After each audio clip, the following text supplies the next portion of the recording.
Face بک کا مالک چور ہے۔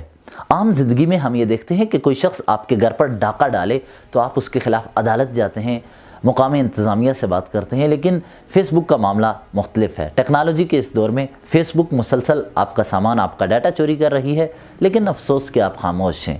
فیس بک نے اب اپنی کمپنی کا نام تبدیل کر کے میٹا رکھ دیا ہے۔ سوشل نیٹ ورک کے بانی مارک زکربرگ نے یہ اعلان کرتے ہوئے بتایا کہ یہ فیس بک کی پیرنٹ کمپنی کا نیا نام ہے۔ نام میں تبدیلی یا ری برانڈنگ کا مقصد سوشل میڈیا نیٹ ورک کی جانب سے میٹاورس کی اہمیت کو ظاہر کرنا ہے، جسے مارک زکربرگ نے انٹرنیٹ کا مستقبل قرار دیا ہے۔ انٹرنیٹ کا مستقبل تو ہے، لیکن چور کے ہاتھوں میں ہے۔ اس تبدیلی کے بعد اب فیس بک سائٹ یا ایپ اس کمپنی کا مرکز نہیں رہی، بلکہ انسٹاگرام اور واٹس ایپ کی طرح ایک ذیلی شاخ بن گئی ہے، مگر سوشل نیٹ ورک کا نام بدستور فیس بک ہی رہے گا، لیکن مدر آرگنائزیشن میٹا۔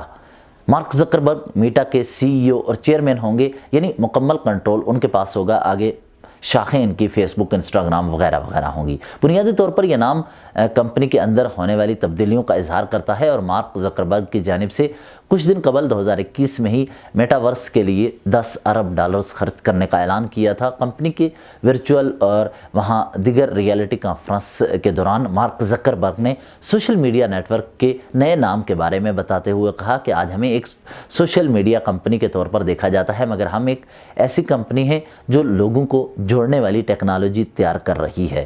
حقیقت میں یہ چوروں کی کمپنی ہے، ڈکیتوں کی کمپنی ہے، جو آپ کا ڈیٹا چرا کر آگے بیچتی ہے۔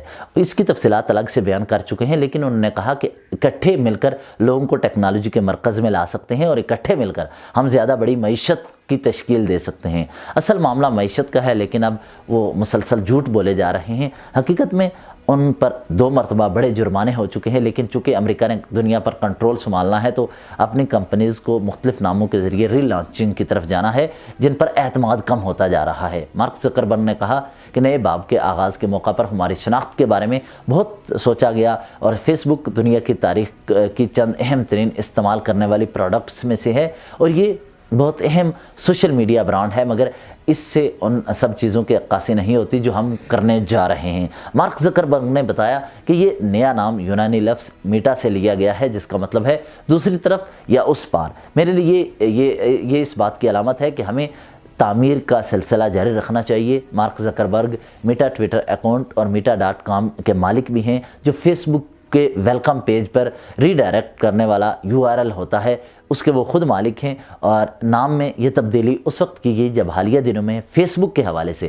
متعدد انکشافات سے فیس بک کی ساکھ کو دھچکا لگا ہے۔ بظاہر اس کا مقصد ساکھ کی ممکنہ بحالی ہے کہ ساکھ کو بحال کرنے کے لیے نام تبدیل کر کے دوبارہ آیا جائے، یعنی گھر کے سامنے والے دروازے سے چوری ہو گئی ہے اور مالک مکان کو پتہ چل گیا ہے کہ سامنے والا دروازہ استعمال کرتے ہوئے ایک کمپنی کے مالک نے یا چور نے چوری کی ہے، لہٰذا پیچھے والا دروازہ استعمال کیا جائے۔ اب فیس بک کا مالک بھی یہی کرنے جا رہا ہے۔ اب خیال رہے کہ سلیکون ویلی میں یہ کوئی غیر معمولی بات نہیں ہے، کمپنیاں اپنے نام تبدیل کریں، کیونکہ اس سے قبل بہت سی کمپنیاں اپنے نام تبدیل کر چکی ہیں اور وہ اپنی خدمات کو توسیع دینے کے لیے ایسا کرتے رہتے ہیں۔ گوگل نے 2015 میں وہاں الفابیٹ انکارپوریشن کو ایک دوسری کمپنی کے نام سے شروع کیا تھا، تاکہ اپنے سرچ اور اشتہاری کاروبار کو آگے بڑھایا جا سکے اور اپنے خود مختار گاڑیوں کے یونٹ اور ہیلتھ ٹیکنالوجی سے لے کر دور دراز علاقوں میں انٹرنیٹ خدمات کی فراہمی تک مختلف دیگر منصوبوں کی نگرانی کی جا سکے۔ رپورٹ کے مطابق سائٹ کی ری برانڈنگ کا اقدام نام نہاد میٹاورس ایک آن لائن دنیا کی تعمیر پر فیس بک کی توجہ کی عکاسی کرتا ہے۔ آن لائن دنیا تعمیر ہو رہی ہے۔ کیا اس آن لائن ورچوئل دنیا کے بارے میں آپ آگاہی حاصل کرنا چاہتے ہیں؟ اگر آپ چاہتے ہیں کہ اس ورچوئل دنیا کے بارے میں آپ کو آگاہی حاصل ہو سکے تو واجوق science and technology platform کو سبسکرائب کیجئے، کیونکہ اب چوری کا باب ختم ہونا چاہیے۔ اردو ہندی سمجھنے والے اس خطے کے رہنے والے دنیا کی سب سے بڑی آبادی ہیں۔ پاکستان، بھارت، افغانستان، آپ نے خود دیکھا افغانستان کے کپتان محمد نبی جو اس وقت ورلڈ کپ ٹیم کا کیپٹن ہیں، وہ اردو سمجھ رہے تھے، اردو بول رہے تھے۔ افغانستان میں بھی اردو، اس کے علاوہ ایران میں بھی سمجھی اور بولی جاتی ہے۔ یہ وہ خطے ہیں، علاقے ہیں جہاں پر اردو سمجھی اور بولی جاتی ہے۔ یہاں سے ایپس لانچ ہو جائیں تو دنیا میں 1.5 ارب سے زائد کی آبادی وہ ان ایپس کو استعمال کرے گی، لیکن اس میں چوری کا خدشہ نہ ہو، ریاستوں کی عمل اس میں ریاستوں کی مداخلت نہ ہو۔ انڈیا کی ایجنسی، پاکستان کی ایجنسی، ایران کی، افغانستان کی یا چین کی ایجنسیاں اس پر اثر انداز نہ ہوں، وہ ایک انڈیپینڈنٹ انسٹیٹیوشن ہو، اس کی وجہ سے لوگ استعمال کریں گے، کیونکہ آپ کا ڈیٹا محفوظ نہیں رہا۔ اگر آپ کہتے ہیں کہ فیس بک محفوظ ہے تو آپ غلط ہیں، کیونکہ فیس بک پر اس سے قبل امریکی سینٹ میں جرمانہ ہو چکا ہے، جس پر الگ سے ہم اپنے پلیٹ فارم پر ویڈیو بنا چکے ہیں۔ اس کے علاوہ صرف یہی نہیں، فیس بک پر برطانیہ میں اور یورپ کے پارلیمنٹ میں اس حوالے سے ڈیبیٹ ہو چکی ہے اور ان پر جرمانہ عائد کیا جا چکا ہے کہ انہوں نے ڈیٹا آؤٹ سورس کیا، اور ڈیٹا جب انہوں نے بیچا تو وہ اس لیے بیچا تاکہ مارکیٹنگ کمپنیاں اشتہارات اس کی مد میں دنیا کے بڑے جو کاروباری یونٹس جہاں جہاں اس کے یوزیج زیادہ ہے تو وہاں پر لگا سکیں، تاکہ وہ اپنے کاروباری یونٹس کو پھیلانے کے لیے پہلے سے ڈیٹا اکٹھا کر سکیں۔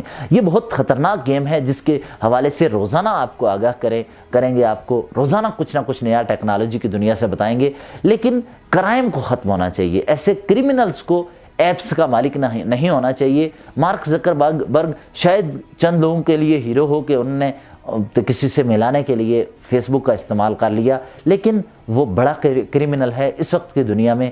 اگر کسی کو سزا ہونی چاہیے تو سب سے پہلے وہ مارک زکربرگ ہے۔ اگلی ویڈیو میں اس کے جرائم کو مزید بے نقاب کرنے کی کوشش کریں گے۔ مجھے اجازت دیجیے، اللہ نگہبان۔